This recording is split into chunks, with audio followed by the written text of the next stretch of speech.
Hello, good people of YouTube. Mountbatten here, and this weekend I got to try out what was one of the most chaotic, buggy, messy, insane experiences I've ever had in Warships, but it was also incredibly fun and incredibly profitable. More on that here in a moment, but I am talking about the new temporary mode, Unbreakable Line. So, Unbreakable Line was available as part of the PT test for update 14.3. If you don't know, you can actually try out each of the upcoming updates, usually twice before they go live if you download the PT clients. The public test client, Wargaming wants you to, play it, see what's working, see what's not. You get to fill out a survey afterwards. You get some goodies on your main account once you get done playing on the PT client. So something I would highly encourage you to download if you haven't already. You download it by going to your game launcher, click download additional instance, and from the drop down menu just select PT client, downloads to your system, and now you've got it good to go. It updates automatically when there's a new update for you to try out. You get to try out some new stuff a little bit early, and it's a pretty neat experience overall, and again, it's a good way to provide feedback to Wargaming.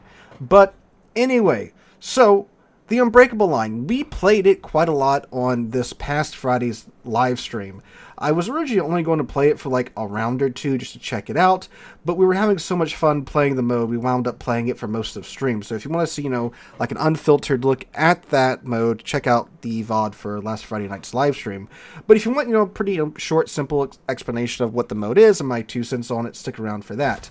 So this is the mode where you can respawn. This is the second time we've had this feature in game. The first time was way back in the day during one of the early space battle events for April Fool's Day.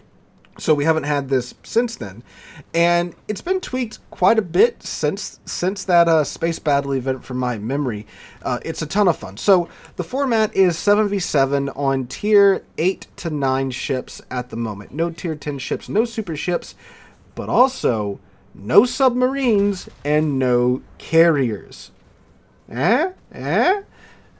But there's a 15-minute timer instead of a 20-minute timer. What's really funny is in the update article they call it a short 15-minute timer, but keep in mind you can respawn, so there's no sinking the entirety of the enemy team and the game ending. It just goes usually for most of the 15 minutes, which is way longer than your average random battle at this moment. So the map is also smaller. It's a domination. It's a modified domination mode, kind of like the brawl mode, where you have in most cases the two caps overlap each other, and the map's been cut down much smaller than it normally is. So it's small format, fast paced, and you can respawn. Now, when you come in after you get sunk, as you'll see in the background footage, you actually get a bit of a boost, not a bit of a boost, a hell of a boost to your speed and your maneuverability. You get a 50% buff to the top speed of your ship and to the rudder shift time. So that can lead to some pretty goofy situations, like the Pomeran in the background. I think Pomeran taps out around 50 knots, which is just kind of nuts. And yes, we tried this with faster ships. If you're wondering, the Apollo Emilio goes darn near 90 knots coming out of respawn. And, yes, you can do what you think. Well, what you're thinking right now. You can YOLO at 80 knots, 90 knots with Apollo. It's a beautiful sight. Yeah, the smoke is keeping up, boys and girls.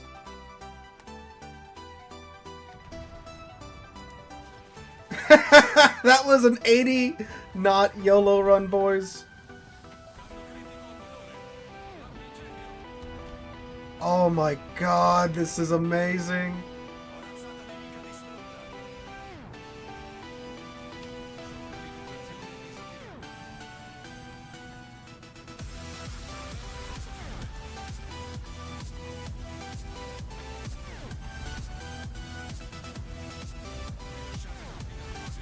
So that's outright goofy. Now, of course, what this means is that players, for the most part, are playing more aggressive and more carefree People are actually brawling. They're getting in close. It's a beautiful time. So if you take something like, of course, like a Palmer and a Ruprecht, the Los Andes, or anything that's good at close range, it is going to do fantastic here. And guess what? There'll be plenty of other players for you to engage with you because, again, who cares if you get sunk? You get to respawn. So it's a very fun time just from that premise in and of itself. But it actually goes a little bit deeper than that because while you respawn, your consumables do not replenish.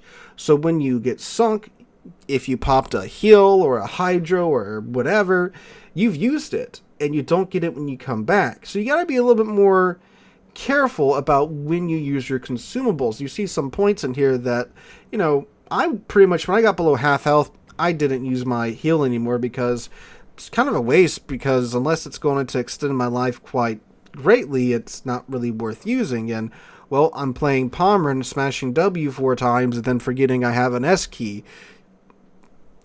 And it was a blast, right? So, you know, there's a little bit more, you know, more depth to it with, you know, balancing consumables when you want to use them, when you don't want to use them and such. Obviously, Battleships, the torpedoes were doing very well in this mode as well. Now, obviously, and this is what's wild, right? This mode is specifically designed to say, look, get in there and brawl. If you get sunk, it doesn't matter. You get to respawn in, I believe it was 14 seconds for battleships. The other classes, I think it was a little less per class. Not sure. We'll get to that in a second. But it's like, there's literally no consequences for sinking in this mode, right? Just get back in battle. There were still players that were camping at the back of the map and spawn. It's like, dude, this is literally the get in there and fight. I want to, you know, get me in close. I want to hit them with my sword mode. And you're sniping? It's truly amazing what some players will do besides pushing up. Now, so that's all the positives. It's a fun mode. It's a goofy mode. It's chaotic. But like I said, it's also really buggy right now. There were a ton of really weird bugs. And I guess when you are manipulating the code to this level, you know, this is a game that was meant to be, you have one life, you know, you go in, you play very carefully, you kind of a slow-paced game, and now it's fast-paced action, you're respawning, you're getting these crazy buffs when you come back into the match. Yeah, things are going to be a little weird, and oh boy are they. So one of the more annoying bugs is that, and I think it kind of shows up in the replay, but it doesn't really do it justice. For some reason, when a ship would respawn, it would kind of reset your camera back down to a tight view on your ship in the third-person camera. Like, it would snap you out of the ADS camera and just, like, plop you on top of, you know, right above your rear turrets. That got really annoying really fast. For some reason, when another ship respawns, it seemed to do it for the enemy ships, seemed to do it for the friendly ships in the matches that I was playing, at least. I'm assuming it's probably because, you know, it's resetting the player camera back to, you know, a default position because they're respawning, but I don't know why that would somehow affect everybody else's camera in game. That was a little weird. Now, another bug that I had was that sometimes the torpedoes would be reloaded when you respawned. They're not supposed to be. All your other armaments are supposed to be reloaded when you come back in. So, you know, your guns and I guess the airstrikes for the Dutch cruisers, they're supposed to be loaded when you come back in. Torpedoes weren't. But as you guys saw, I did manage to YOLO shot someone in Paulo Emilio with torpedoes. It happened a couple of times. So that was another weird bug where my torpedoes were reloaded when they weren't supposed to be. So, yeah, that was another bug. There's also a bug where it had me questioning my sanity for a bit, too, where the ships will, for a brief second, when they respawn, they will just pop up on the surface and then disappear. Oh, we're about to get YOLO'd, boys. There's 100% Apollo Emilio still on the side of this island. He's pointed in our direction. Did you guys see that?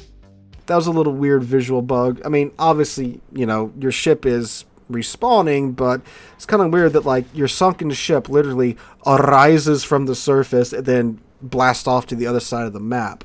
So that was a little bit of weirdness there for sure. Another problem that this mode does have is that, it's not really a problem of the mode. It's more of a balancing problem. As we got on into the night, it kind of became a game of, oh, who has more Los Andes? Well, they're gonna win. That's not really the mode's fault. That's more of a game balance fault, like we've talked about here on the channel. The Pan American battleships are vastly overperforming right now. They're literally leading their tiers in terms of damage done, average kills, average XP. They are leading in all of those categories, and win rate too at the moment. So not really sure if that's that's this mode problem or that's Los Andes problem. I think that's a Los Andes and by extension Pan American battleship problem. So that was definitely an issue. But like you see in the Palmer game, you don't have a ton of Los Andes and the enemy team or the friendly team isn't purely made up of Pan American battleships. You do have a pretty good healthy back and forth between your team and the enemy team, and it was really friggin' fun when I was playing this on stream. Now, what's really cool at the moment at least, this mode friggin' prints credits like full tilt. If you're in something like a tier 9 premium battleship and you slap like a green or a blue economic booster on, at this time of recording, when I'm making this video, this mode is the US Mint at this moment. It prints so much because for some reason the economy is pretty much the same as random battles as far as I can tell in terms of the rewards you're given for the amount of damage that you deal, even though ships can respawn and this is a battleship heavy mode.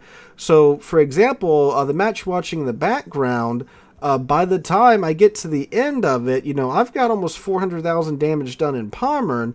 I've got several ships sunk, and I have a 4,500 base XP game. You know what a 4,500 base XP game is in terms of credits? It's a friggin' 4 million credit game with the blue economic bonus on my Palmer in here. So this is a little nuts. Now, Wargaming did state in the update article, the PT update article, and it still is the update article, that they intend for this mode to be, quote, similar to random battles in terms of the economy. So, yeah, well, actually, let me read you quote for quote what they say here.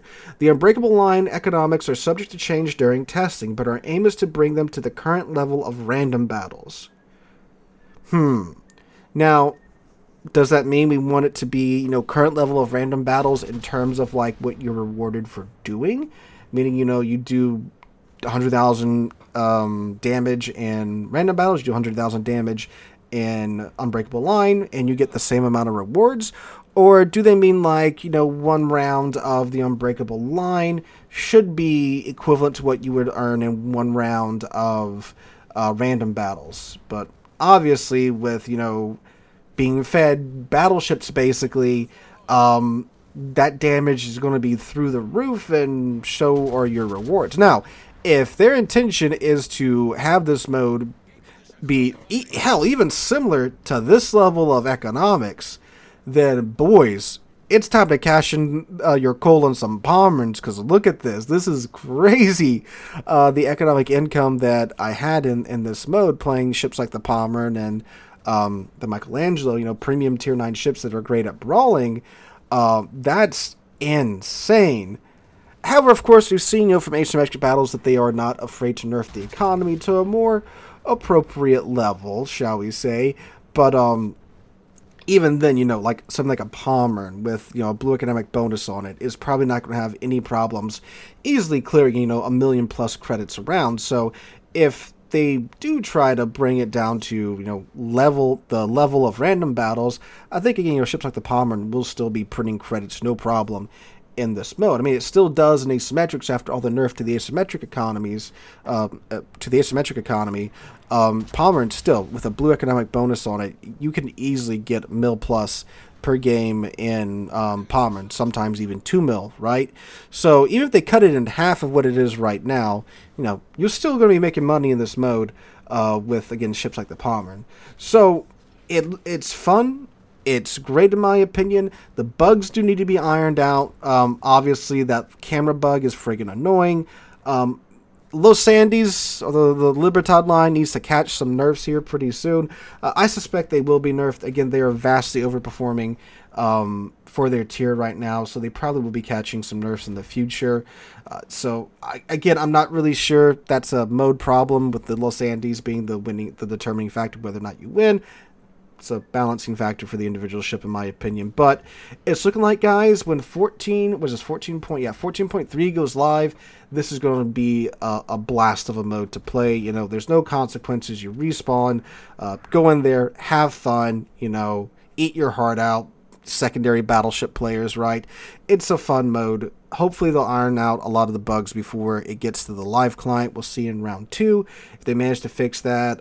Hopefully they'll make some economic changes on the PT server too, so we can kind of get an idea of where we're going to be at in terms of the economy. But guys, it's looking like it's going to be a blast when it comes out on live, so keep your eyes on it. Keep your eyes out for the second round of testing on the PT client if you want to try it out for yourselves. So hope you guys have a wonderful Tuesday, wonderful rest of your week. Hope to catch you guys in the next one.